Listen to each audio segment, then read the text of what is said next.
आदिवासियों की छत्तीसगढ़ की राजनीति एक बार फिर से आदिवासी समाज को लेकर गर्मा गई है।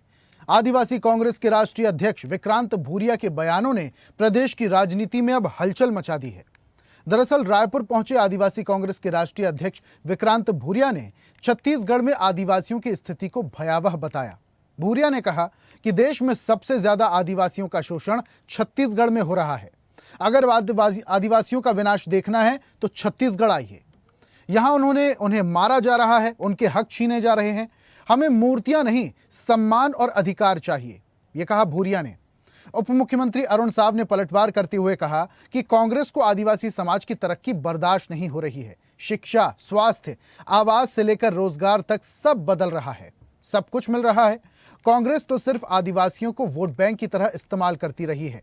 आदिवासियों पर राजनीति होना कोई नई बात नहीं। एक तरफ आदिवासी नेताओं की गिरफ्तारी और जमीन अधिग्रहण जैसे सवाल हैं, तो दूसरी तरफ आदिवासियों के लिए चलाई जा रही योजनाओं का हवाला ये बताता है कि मामला दूर तक जाएगा। लेकिन क्या आदिवासियों को उनका हक मिल रहा है या उन्हें सुविधा देने के बहाने सिर्फ और सिर्फ पॉलिटिक्स हो रही है? इस पर आज करेंगे चर्चा, लेकिन उससे पहले कुछ बयान सुनिए। जिस तरह से छत्तीसगढ़ में आदिवासियों का शोषण हो रहा है, शायद मैं समझता नहीं हूँ कि कोई दूसरा राज्य इतने ज़्यादा अत्याचार आदिवासियों पर हो रहे हैं। क्योंकि यहाँ पर जो जल जंगल ज़मीन की लड़ाई आदिवासी लड़ रहा है, कहीं ना कहीं उनसे ज़मीन भी छीनी जा रही है, जंगल भी काटे जा रहे हैं और माओवादी के नाम पर, नक्सली के नाम पर ज़बरदस्त अत्याचार हो रहा है। अगर आदिवासियों का देखना है आपको, तो आप छत्तीसगढ़ आओगे तो आपको आदिवासियों का विनाश हर रूप में दिखेगा। और जिस तरह की जंगल जिस पैमाने पर कट रहे हैं, मतलब अभी हस्दे में 1 लाख से ज़्यादा तो पेड़ कट चुके हैं, अभी 3 से 4 लाख पेड़ और कटना बाकी हैं। और ये ही नहीं, यहाँ पर ही नहीं रुके, उसके साथ में जिस तरह से कांग्रेस के नेताओं को जेल में डाला जा रहा है, ये कहीं ना कहीं एक बहुत बड़ी साजिश है। चाहे वो लखमा जी हों, बाकी सब लोग हों, उन पर दबाव बनाया जा रहा है कि या तो आप भाजपा ज्वाइन करें या फिर हमारे हिसाब से चलें, नहीं तो आपको जेल से बाहर नहीं आने दिया जाएगा। आदिवासी समाज की तरक्की और बेहतरी के लिए जितने काम हुए हैं, उतने कांग्रेस शासन के 50-60 वर्षों में कभी नहीं हुए। आदिवासियों के साथ अनाचार, अत्याचार, उनका शोषण और विकास में मुख्य धारा में लाने के लिए कांग्रेस पार्टी ने कभी चिंता नहीं की। आज जब भारतीय जनता पार्टी की सरकार, केंद्र में नरेंद्र मोदी जी की, राज्य में विष्णुदेव साय जी की सरकार जब आज आदिवासी समाज की तरक्की और बेहतरी के लिए लगातार काम कर रही है, तो ये कांग्रेस नेताओं के पेट में दर्द होना स्वाभाविक है। ये दर्द की ही परिणति है कि ऐसा बोल रहे हैं। उनका आरोप निराधार, बेबुनियाद है।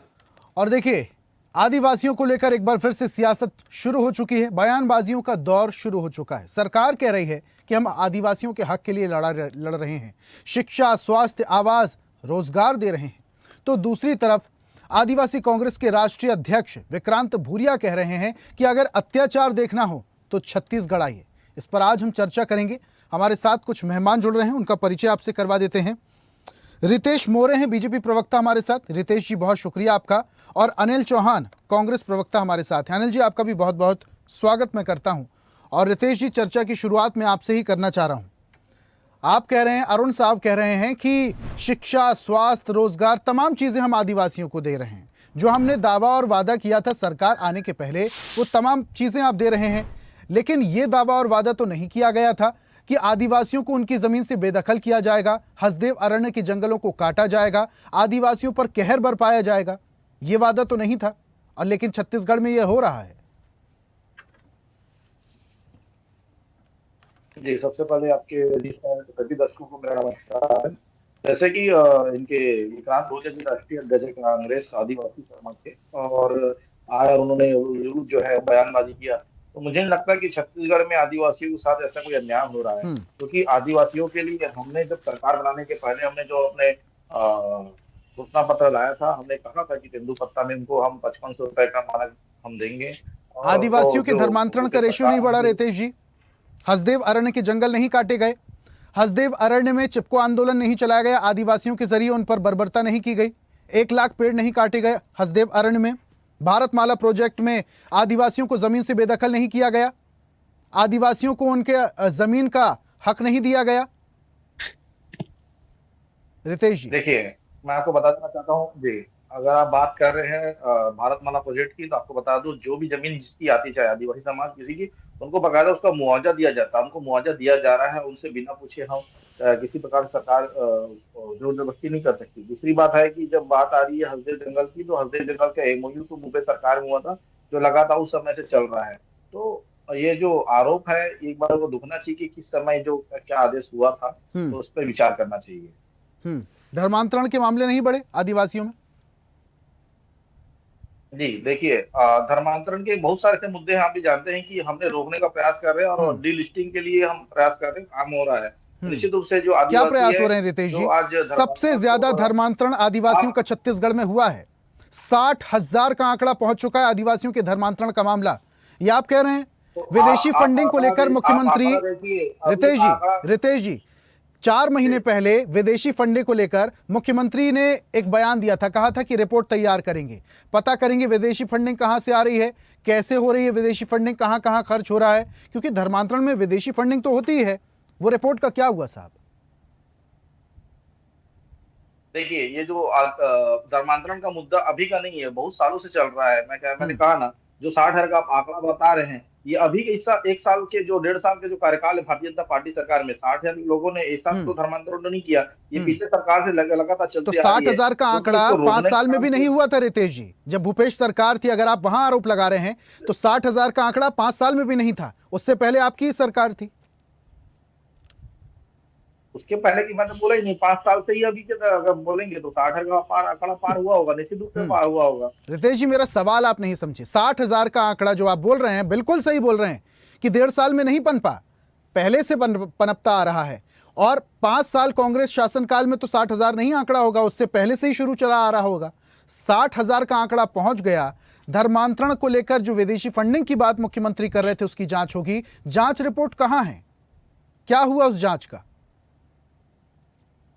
देखिए, जो जांच रिपोर्ट की जो बात हो रही है, मुझे लगता है कि एक बार मुख्यमंत्री जी इसका जवाब दे पाएंगे। इस विषय पे मेरा बोलना हम्म उचित नहीं है, सीधा सीधा मैं कहूंगा। तो दूसरी बात हम्म है कि जो आरक्षण को लेकर के या आदिवासियों के जो धर्मांतरण का विषय को लेकर के हम लगातार भारतीय जनता पार्टी हो या फिर अन्य संगठन के माध्यम से हम हम्म डीलिस्टिंग को लेकर के लगातार हम सुप्रीम कोर्ट और केंद्र सरकार से मांग करते आ रहे हैं हम्म कि डीलिस्टिंग होगा तो आदिवासियों का जो धर्मांतरण कहीं कहीं रुके, क्योंकि आदिवासी जब धर्मांतरण करता है तो वो 2 प्रकार के आरक्षण का हम्म लाभ लेने का प्रयास करते हैं। आदिवासी समाज का दूसरा है कि जब वो हम्म क्रिश्चियनली या फिर किसी अन्य रितेश जी, जातियों में अगर अगर वो 5 साल को निकाल दिया जाए तो लंबे वक्त से, करीब करीब 15-16 साल हो गए होंगे आपकी सरकार है, आज भी आदिवासी बहुल क्षेत्र में सड़कें नहीं हैं, स्कूल नहीं है, यहां तक कि स्वास्थ्य विभाग इतना ज्यादा लचर है वहां पर कि डायरिया का प्रकोप हर बारिश में देखने को मिलता है।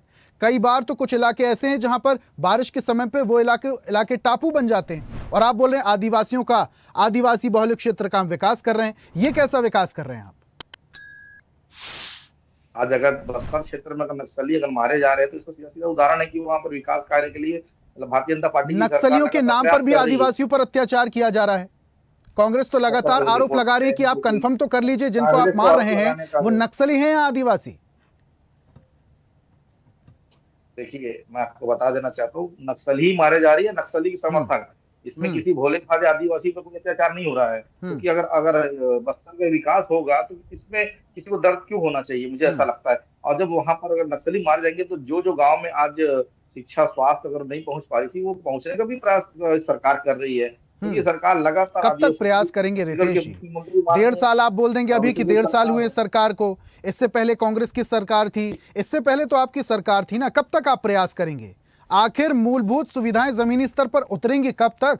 कब तक आप जुमलेबाजी करेंगे? आऊंगा वापस से आपके पास रितेश जी। अनिल जी का मैं रुक कर लेता हूं। अनिल जी, वादे बड़े बड़े, दावे बड़े बड़े, लेकिन जमीनी हकीकत कुछ और। तमाम राजनीतिक पार्टियों की मैं बात कर रहा हूं। अभी विक्रांत भूरिया तो कह गए कि आदिवासियों पर अत्याचार देखना है तो छत्तीसगढ़ आइए। इतनी बुरी स्थिति भी नहीं है। सरकार शिक्षा स्वास्थ्य पर ज्यादा फोकस कर रही है, और बस्तर में जिस तरीके से विकास हुआ, नक्सलवाद को जड़ से खत्म किया गया, ये तो आप भी मान रहे थे कि लाल आतंक सिकुड़ा है। इसकी तारीफ तो आपके ही तमाम कांग्रेस के नेता कर रहे थे। तो कुछ तो परिवर्तन हुआ है। आप ये नहीं कह सकते कि सबसे ज्यादा अत्याचार भारत में आदिवासियों पर छत्तीसगढ़ में हो रहा है। अनिल जी। ऋषभ जी, आपको, विद्वान प्रवक्ता नितेश जी को और स्वदेश न्यूज के विद्वान दर्शकों को मेरा नमस्कार। देखिए, जिस तरह का वातावरण छत्तीसगढ़ में आज है और 2000 में छत्तीसगढ़ का निर्माण हुआ, आज 25 वर्षों में लगभग 80% समय भारतीय जनता पार्टी इस प्रदेश में सरकार में रही। और आज आप देखिए कि जब कांग्रेस की सरकार 2018 में आई तो हम लोगों ने 1100 से अधिक जो निर्दोष आदिवासी जेलों में बंद थे, एक जस्टिस के नेतृत्व में आयोग बनाया गया, उन्होंने जांच की और पाया कि ये लोग फर्जी ढंग से जेल में बंद हैं। उनको रिहाई का काम किया, लोहंडीगुंडा में जमीन वापस की, 350 रमन सरकार में जो स्कूलें बंद थी उनको चालू करने का काम किया। और ऋषभ जी, बड़ी बात यह है कि नक्सल पुनर्वास नीति जो रमन सरकार में कभी बनी ही नहीं, उसको भी भूपेश सरकार ने बना के दिखाया। नक्सलियों का सरेंडर प्रारंभ हुआ, नक्सलियों की मांद में घुसकर फोर्सेस मारने लगी। सवाल यह है ऋषभ जी कि 3 ब्लॉकों का नक्सलवाद 20 जिलों तक रमन सरकार में पहुंचा, सबसे ज्यादा चर्च बने, सबसे ज्यादा धर्मांतरण हुए। आज समस्या इस बात की है कि फिर वो इच्छा शक्ति सरकार की खो गई। आप कह रहे हैं कि नक्सल मुक्त हुआ, मैं ये मानता हूं कि अभी नक्सल मुक्त नहीं हुआ। निश्चित रूप से सरकार ने एक टारगेट रखा है, स्वागत है, होना चाहिए। नक्सल मुक्ति की ओर 2 तरह से प्रयास होना चाहिए, एक विकास और जागरूकता के माध्यम से, दूसरा गोली का जवाब गोली से देकर। लेकिन ऋषभ जी, क्या बस्तर में इतना पैनिक कर देना वातावरण, इतना भय का वातावरण बनाना, निर्दोष आदिवासियों पर नक्सलवाद के नाम पर अत्याचार करना, फर्जी एनकाउंटर करना, मानवाधिकारों ये आप का कैसे कह सकते हैं अनिल जी, फर्जी एनकाउंटर? जिन लोगों को मारा जा रहा था करेकुट्टा के पहाड़ों पर, जिन लोगों को मारा जा रहा था वो वर्दी में थे, उनके पास असला बारूद था, उनके पास वेपन्स थे। अब आदिवासियों के पास ये वेपन्स और वर्दी तो नहीं आएगी ना, ये तो आप भी जानते हैं, वो जाहिर सी बात है नक्सली थे। मैंने किसी पर्टिकुलर घटना की बात नहीं की, मुझे कंप्लीट करने दीजिएगा, निवेदन है आपसे। मैं आपसे बताना चाहता हूं कि एक इनकाउंटर याद करिए कि 12 लोगों को नक्सली बताकर मारा गया। गृह मंत्री जी कांग्रेस के सवाल और स्थानीय लोगों के सवालों से बौखला गए और विजय शर्मा जी ने प्रेस कॉन्फ्रेंस करके 6 लोगों का आंकड़ा प्रस्तुत कर दिया कि 6 लोगों का रिकॉर्ड है, ये नक्सली है। पर 6 लोगों के बारे में जब आप सम्मानित पत्रकारों ने पूछा कि क्या आप श्योर हैं कि ये नक्सली है, तो बोले वो साथ में थे तो हो सकता है, या हम रिकॉर्ड ढूंढ रहे हैं। मेरा कहना यह ऋषभ जी, हमारा कॉन्स्टिट्यूशन कहता है एक भी बेकसूर को सरकार किसी भी प्रकार से नुकसान ना पहुंचाए, उसको सेव करने का प्रयास करे। हर बेकसूर व्यक्ति के पीछे अगर 2 गुनहगार भी छूट जाएं तो उस बेकसूर व्यक्ति पे अत्याचार नहीं होना चाहिए। सवाल, मैं किसी पर्टिकुलर एक इनकाउंटर की बात नहीं किया ऋषभ जी, सवाल ये है। लेकिन अगर आप जब अनिल जी देखिए, जब आप इस तरीके के सवाल करते हैं, आप मतलब कांग्रेस पार्टी या तमाम विपक्ष की जो पार्टियां हैं, जब आप लोग इस तरीके के सवाल करते हैं तो कहीं ना कहीं अप्रत्यक्ष तौर पर जवानों पर सवाल उठता है, क्योंकि वहां पर कार्रवाई जो करने पहुंचा था वो कोई नेता मंत्री कार्रवाई करने के लिए नहीं पहुंचा था। वहां की स्थितियां क्या बता रही थी, वहां पर कौन लोग हमला कर रहे थे, तो इस तरीके से आप सेना के जवानों पर सवाल खड़ा कर देते हैं, यह अलग विषय हो गया। मैं आपसे समझना चाहूंगा, इससे पहले कांग्रेस की सरकार थी, कांग्रेस की सरकार में आदिवासियों के लिए क्या किया गया? उस दौरान सबसे ज्यादा धर्मांतरण के मामले आए थे। देखिए ऋषभ जी, सबसे पहली बात मैं आपको बता दूं, ये सिर्फ कांग्रेस का सवाल नहीं है। स्थानीय स्तर पर आदिवासियों ने प्रोटेस्ट किया, वनांचल के लोगों ने कहा कि इसकी जांच करा लीजिए साहब, हम कह रहे हैं फर्जी में नहीं, आप जांच करा लीजिए। गृह मंत्री और मुख्यमंत्री ने कहा हम जांच नहीं कराएंगे। आप डेमोक्रेसी है, जांच करा लीजिए। दूसरी बात देखिए, जवानों का जहां तक आपने सवाल उठाया, हमारे जो सशस्त्र बल के जवान वहां जूझ रहे हैं, संघर्ष कर रहे हैं, जान की बाजी लगा रहे हैं, हम उनको सैल्यूट करते हैं। लेकिन आप ये बताइए, किसी डेमोक्रेसी में सुपर पावर किसके पास होती है? जवानों को और अधिकारियों को निर्देश कौन देता है कि साहब यहां कार्रवाई करनी है? क्या जवानों पर पॉलिटिकल प्रेशर है या नहीं है, इसकी जांच नहीं होनी चाहिए? दूसरी बात, आपने कहा कि कांग्रेस ने क्या किया 5 सालों में, मैंने अभी गिनाया, नक्सल पुनर्वास नीति, लोहंडीगुंडा में जमीन वापसी, सर्वाधिक वनोपज पूरे हिंदुस्तान की 75% वनोपज सिर्फ छत्तीसगढ़ से गई। 5 वनोपज हैं जिस पे समर्थन मूल्य दिया जाता था, हमने उसको 76 पहुंचाया। आप ये सोचिए ऋषभ जी, ये सकारात्मक दिशा से उठाए गए कदम है। नारायणपुर जो कुपोषण में प्रथम नंबर पर था, वो सुपोषण में अव्वल दर्जे पे आया। ये हम नहीं कह रहे हैं, केंद्र सरकार ने अवार्ड दिया हमें। अब सवाल ये है कि भाजपा के प्रवक्ता इस लोकप्रिय चैनल पर बैठ के कहते हैं मंत्री जी ने जांच के लिए कहा था, वो जवाब देंगे।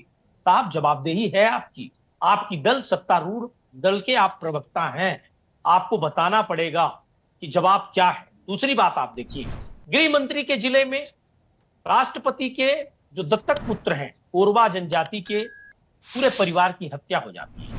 गृह मंत्री जी और पुलिस के आला अधिकारी बयान देते हैं साहब दुर्घटना हो गई, फिर बोले साहब आग लग गई थी इसलिए मर गए। चौथे स्टेटमेंट में गृह मंत्री जी ने कहा कि हाँ उनकी हत्या हुई थी।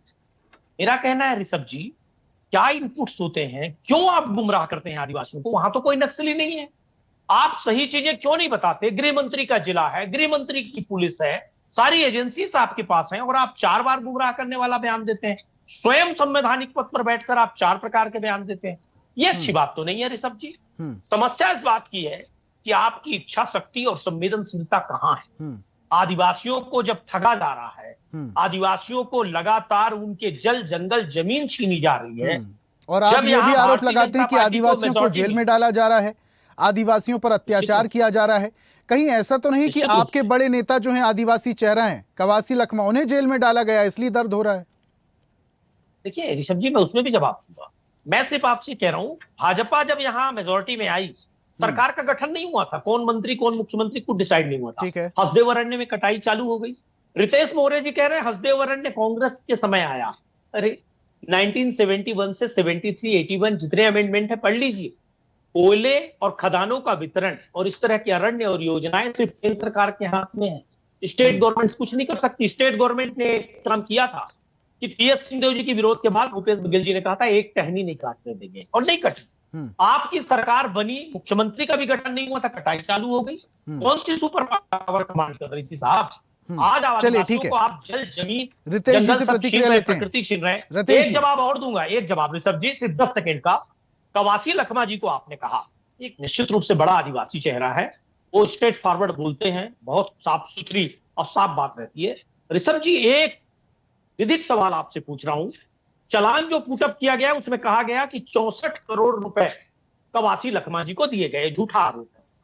और कह रहे हैं 600 करोड़ रुपए डिस्टिलरी मालिकों को, शराब कारखाने चलाने वाले मालिकों को लाभ मिला। उनका नाम आप एफआईआर में नहीं लिख रहे हैं, लिख रहे हैं कि 600 करोड़ का उन्होंने रिश्वत ली, उन्होंने लाभ लिया। कोर्ट कह रही है साहब इनको आरोपी क्यों नहीं बना रहे हो? तब पुलिस आरोपी बना रही। मंत्रियों के बंगले में ये शराब माफिया चाय पी रहा है। तो 64 करोड़ का जिस पर आप आरोप लगा रहे हो उसको 3 महीने से जेल में बंद रखे हो, क्यों? क्योंकि वो एक आदिवासी नेता है, क्योंकि वो कांग्रेस नेता है, और जिनके ऊपर आप ही का चालान कह रहा है कि 600 करोड़ नहीं। देखिए, लेकिन अनिल जी, जब जब आरोप लगते हैं कांग्रेस के नेताओं पर, तब तब दिक्कत होती है, क्योंकि आपके नेताओं पर जांच बैठाई जाती है, और आप यही हमेशा कहते हैं कि हमारे नेता ही क्यों जांच के दायरे में आते हैं। अरे भाई साहब, धुआं वहीं से उठता है जहां से आग होती है। ठीक है सर, समय मेरे पास थोड़ा सा कम है। रितेश जी मैं तो कह रहा हूं, रितेश जी का मैं रोक करूंगा। अनिल जी, समय मेरे पास थोड़ा सा कम है। रितेश जी, पूरी बात आप सुन रहे थे, आदिवासियों के साथ क्या हो रहा है इस समय छत्तीसगढ़ में, या बखूबी समझ रहे हैं। दावे और वादे चाहे जितने कर लीजिए, कार्यक्रम चाहे जितने लगा लीजिए, लेकिन जमीनी हकीकत क्या है ये बखूबी तमाम लोग समझते हैं। आदिवासियों के हित में क्या फैसले लिए जा रहे हैं सर? लगता है रितेश जी तक आवाज नहीं पहुंच पा रही है। अनिल जी, देखिए, रितेश जी तक तो आवाज नहीं पहुंच पा रही है, लेकिन इस पूरी चर्चा के माध्यम से सरकार तक शायद बात पहुंचे कि सरकार भले ही दावे और वादे तो कर रही है कि आदिवासियों के लिए तमाम लघु उद्योग को बढ़ावा दिया जा रहा है, जमीन अधिग्रहण को लेकर उन्हें मुआवजा दिया जा रहा है, तमाम तरीके की बातें, लेकिन आपको लगता है जमीनी स्तर पर और ज्यादा काम करने की सरकार को जरूरत है? जिस तरीके से स्वास्थ्य, पानी, बिजली, सड़क, ये मूलभूत सुविधाएं हैं, मूलभूत आवश्यकताएं हैं, ये कई बार आदिवासी क्षेत्र से बहुत ज्यादा दूर रह जाती हैं। देखिए ऋषभ जी, यही कांग्रेस का सवाल है। आप रमन सरकार में 350 स्कूलें क्यों बंद कर रहे हैं? क्यों वहां के स्वास्थ्य केंद्र बंद कर रहे हैं? अभी भी आप देखिए, दाई दीदी क्लिनिक योजना, हाट बाजार क्लिनिक योजना आपने बंद कर दी। ठीक है, रितेश जी वापस आ गए। रितेश जी सुन पा रहे हैं? अनिल जी, का दोस्त रितेश जी वापस आ गए। रितेश जी सुन पा रहे हैं? जी जी बिल्कुल। ठीक है रितेश जी, आदिवासियों के लिए क्या हो रहा है? समय मेरे पास थोड़ा सा कम है, जल्दी से उत्तर दीजिएगा। तमाम सारे आरोप अनिल जी लगा रहे थे। देखिए, जब जब भारतीय जनता पार्टी सरकार आती है और आदिवासियों के हित की बात होती है, क्योंकि अगर आदिवासियों के हित की बात अगर हम नहीं करते और काम नहीं करते, तो बस्तर जैसे क्षेत्र या सरगुजा क्षेत्र में इतनी बड़ी संख्या में हम सीट जीत कर नहीं आते, चाहे वो विधानसभा हो, चाहे लोकसभा हो, चाहे जिला पंचायत हो। तो मुझे लगता है कि अगर आदिवासी अगर इतना अगर प्रताड़ित है, तो वो भारतीय जनता पार्टी समर्थन में कैसे मतदान कर रहा है, ये बहुत बड़ी बात है।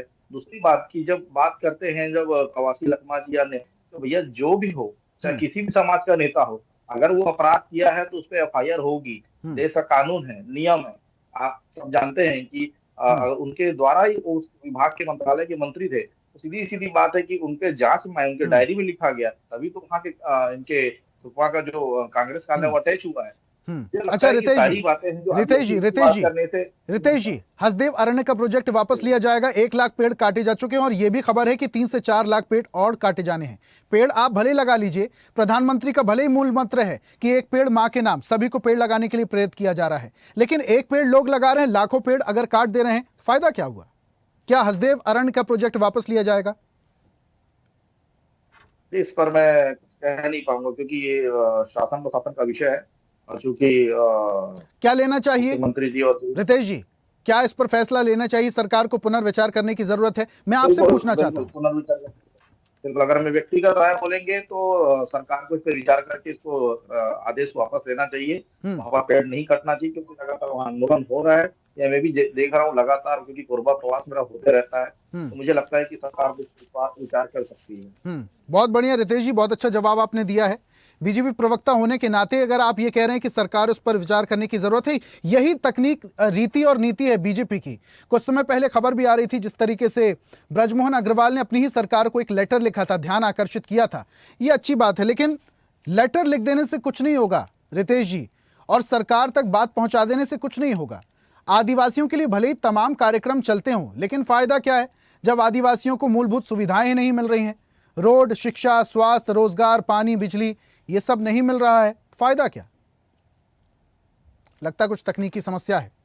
अनिल जी, आखिरी कमेंट लूंगा मैं आपसे। रितेश जी भले ही मान रहे हैं, प्रवक्ता होने के नाते, उसके बावजूद उन्होंने इतनी बढ़िया बात कही कि हसदेव अरण्य जैसे प्रोजेक्ट में जब लाखों पेड़ काटे जा रहे हैं, इस पर सरकार को पुनर्विचार करने की जरूरत है। क्या रितेश जैसे और भी तमाम बीजेपी की प्रवक्ताओं को मुखर होकर अपनी सरकार को इस तरफ ध्यान आकर्षित करने की जरूरत है, जिस तरीके से अक्सर ब्रजमोहन अग्रवाल लेटर के जरिए कर देते हैं? ऋषभ जी, निश्चित रूप से पूरे छत्तीसगढ़ के जो ईमानदार भाजपा कार्यकर्ता हैं रितेश जी जैसे, वो सब आक्रोशित हैं, वो सब आहत हैं। जिस तरह से पेड़ काटे जा रहे हैं, एक पेड़ मां के नाम का दिखावा, और लाखों पेड़ किसके नाम पर काटे जा रहे हैं, ये सवाल हर छत्तीसगढ़िया के मन में है। और ये कहीं ना कहीं सबको हर्ट कर रहा है। सवाल इस बात सबसे का है ज्यादा कि आदिवासियों को हर्ट कर रहा है। सबसे ज्यादा समस्या अनिल जी आदिवासियों को हो रही है। आदिवासियों के फायदे के लिए, उनके हक अधिकार के लिए तमाम दावे और वादे भले ही सरकार करती रहे, लेकिन जमीनी हकीकत क्या है ये बहुत अच्छे से आदिवासी ज्यादा जानते हैं। बहुत शुक्रिया अनिल जी हमारे साथ जुड़ने के लिए। रितेश जी, आपका भी बहुत बहुत शुक्रिया हमारे साथ जुड़ने के लिए, इस चर्चा में शामिल होने के लिए। आज हम बात कर रहे थे आदिवासियों की। आदिवासियों को लेकर एक बार फिर से सुर्खियां, सरगर्मियां, राजनीतिक हलकों में बातें अब तेज हो चुकी है, क्योंकि अब कांग्रेस के आदिवासी अध्यक्ष लगातार विक्रांत भूरिया आवाज उठा रहे हैं और ये कह रहे हैं कि आदिवासियों का अत्याचार देखना हो तो छत्तीसगढ़ आइए। और दूसरी तरफ सरकार इन आरोपों का खंडन कर रही है, कह रही है हम आदिवासियों को शिक्षा, रोजगार, पानी, बिजली, आवास सब दे रहे हैं। अब ये दावे और वादे कितने सही हैं और ये आरोप कितने सही कितने गलत हैं, ये तो जनता तय करेगी। आज की खास पेशकश में फिलहाल इतना ही। देश दुनिया की तमाम अपडेट्स के लिए देखते रहिए स्वदेश न्यूज, सबसे पहले देश। और ऐसी ही ताजा खबरों के लिए लाइक, फॉलो और यूट्यूब पर सब्सक्राइब कर बेल आइकन जरूर दबाइए और हर अपडेट के लिए विजिट कीजिए स्वदेशलाइव.com।